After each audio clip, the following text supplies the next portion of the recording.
नमस्कार. आपला भारत न्यूजमध्ये आपले स्वागत.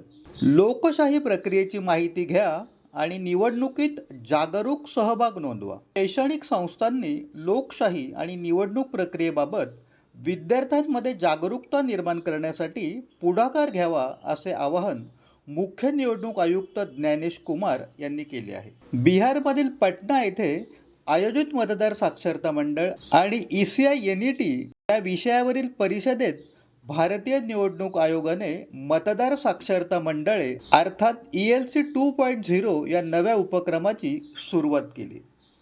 या उपक्रमातून विद्यार्थ्यांना आणि विशेषतः पहिल्यांदा मतदान करणाऱ्या तरुणांना भारताची निवडणूक व्यवस्था, मतदार नोंदणी, मतदान आणि मतमोजणी प्रक्रिया तसेच निवडणूक आयोगाची भूमिका याबाबत माहिती दिली जाणार आहे. ज्ञानेश कुमार यांनी सांगितले की भारतामधील निवडणुका संविधान, कायदे आणि निवडणूक आयोगाच्या सूचनांनुसार घेतल्या जातात. तसेच निवडणूक प्रक्रियेतील विविध टप्प्यांवर राजकीय पक्ष, उमेदवार आणि त्यांच्या प्रतिनिधींच्या देखरेखीखाली प्रक्रिया पारदर्शक पद्धतीने पार पडते असंही त्यांनी स्पष्ट केले. दरम्यान यावेळी ELCच्या नव्या बोधचिन्हाचे आणि लर्न डेमोक्रॉसी लीड डेमोक्रॉसी या नव्या घोषवाक्याचे अनावरण करण्यात आले. याचा अर्थ लोकशाही जाणून घ्या, लोकशाहीचे नेतृत्व करा. देशातील मोठ्या शैक्षणिक व्यवस्थेचा विचार करता या उपक्रमाचे महत्त्वही मोठे आहे.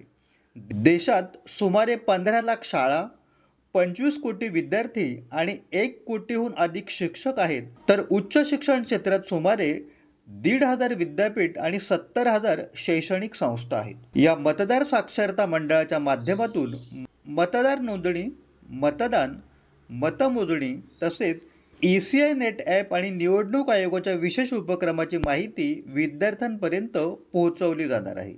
जागरूक मतदार हीच लोकशाहीची ताकद. देश विदेशातील महत्त्वाच्या बातम्या जाणून घेण्यासाठी पाहत रहा भारताचा बुलंद आवाज, आपला भारत न्यूज. सत्याचा ध्यास, जनतेचा विश्वास.